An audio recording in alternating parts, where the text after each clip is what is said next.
Olá pessoal, hoje aqui, meu canal do YouTube, né? Nós vamos continuar as microaulas e essas microaulas que você já vem acompanhando, né? A gente está falando dos domínios do cinema.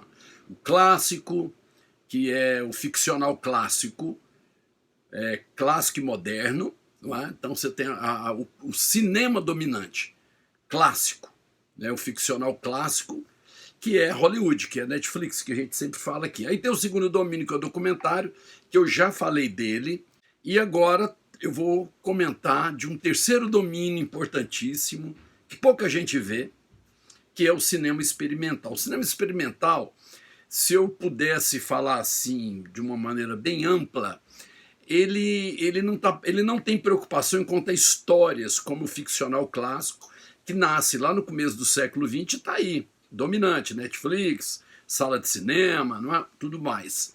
E esse cinema experimental, ele sempre teve a ideia de correr do cinema ficcional clássico, que traz a literatura e o teatro do século XIX, para poder contar histórias com imagem e movimento. O experimental não.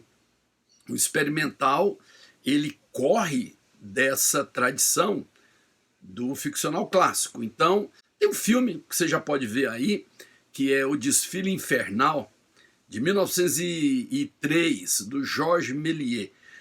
O Méliès é um pioneiro do cinema. Lembra que os irmãos Lumière são creditados a eles a descoberta do cinema. Eles inventaram a câmera, o cinematógrafo. E logo veio a ideia de contar histórias com o cinema, o ficcional clássico. Mas o Méliès, ele foi para o outro lado. Ele começou a criar uma ideia de fantasia no cinema, sem essa preocupação de contar histórias com começo, meio e fim. Então, nesse Desfile Infernal aí, você já tem um embrião do que nós poderíamos falar de um cinema experimental. Depois, já nos anos 20, que é um momento fundamental para a eclosão do cinema experimental, vem então a recusa em reproduzir o mundo real, igual o ficcional clássico faz. Esse cinema experimental, ele não quer reproduzir o mundo, a realidade. Ele quer caminhar em outro sentido. E o sentido dele, agora você já vai ver aí, um filme de 1921 do Walter Ruttmann, o alemão. E ele é aquele que vai dizer claramente, através desse filme que você está vendo, que o cinema pode ser muito mais do que contar histórias apenas, com começo, meio e fim, ter personagens, que o cinema deve, na verdade, perseguir as cores e as formas de outra maneira, como você está vendo aí. A gente tem também a preocupação dos artistas em usar a imagem com preocupações em trabalhar formas, cores, objetos, e tentar. Esse cinema experimental, ele tem uma característica também de fazer uma crítica ao mundo moderno. O mundo moderno, que é o mundo da velocidade e do movimento. Tanto que tem um filme que é de 1900 é dos anos 20, que é famosíssimo, que é um marco, que é o Balé Mecânico. O Balé Mecânico é sublime, porque o Balé Mecânico, ele é experimental, ele não conta histórias, e você tem a ideia sempre de que tem ali um ser humano dançando, mas não dançando com o seu corpo. São os objetos que representam o mundo moderno, da velocidade do movimento, que giram o tempo inteiro, relógios, roldanas. Então, é uma crítica à velocidade e ao movimento que os artistas já fazem nos anos 20, lá do século XX, século passado, em relação ao mundo moderno, que é um mundo que oprime. E esse cinema experimental, ele é um cinema muito crítico, porque os artistas, principalmente artistas plásticos, se apoderam dele. Agora tem um filme que já se tornou famoso, que é o Cão Andaluz.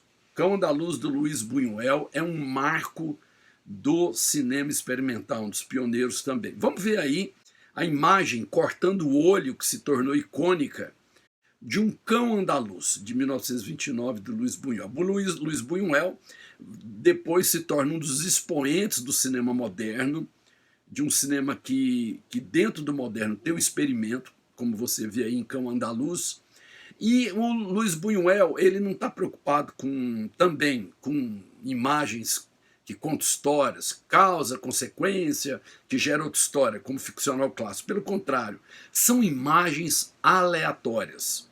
Tem um diálogo muito forte entre o cinema experimental, até hoje, com a psicanálise. Porque a ideia é que o nosso inconsciente, a nossa mente, ela na verdade, ela não é como no ficcional clássico, certinho, começo, meio, fim, nada disso. Nosso inconsciente, nossa mente, é essa turbulência que pode ser fascinante ou caótica que o cinema experimental traz.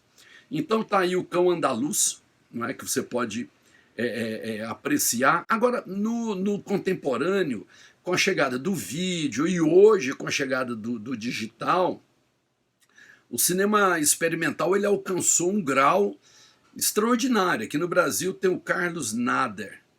Carlos Nader é um expoente desse cinema experimental. Vamos ver um trechinho aí de um filme do Carlos Nader, que é Trovoada. Trovoada é recente e é o experimental contemporâneo brasileiro, né? O cinema experimental do Carlos Nader também tem essa ideia de imagens aleatórias. Agora, alguém pode perguntar, mas esse cinema, ele causa estranhamento? Causa, porque nós estamos acostumados com um cinema que conta histórias. Então a gente estranha, o que esse filme está querendo dizer? Aonde que ele quer chegar? Mas é uma questão de você qualificar o seu olhar, não deixar o seu olhar domesticado apenas pela ficção no cinema, mas expandir seu olhar para um cinema como experimental, que você vai apreciar os sentidos da imagem de uma forma diferente. É uma questão só de passar a ver, se acostumar com esse cinema experimental, que é um cinema instigante, criativo. Agora, tem também muita coisa que tem cineasta por aí, que se lança, né? Faz qualquer coisa e eu fiz um filme experimental. Não é bem assim. Os bons filmes experimentais, eles têm um propósito, têm um sentido, como Carlos Nader, que você viu, tem um propósito, tem um sentido preciso. Então, vale a pena conhecer esse cinema experimental.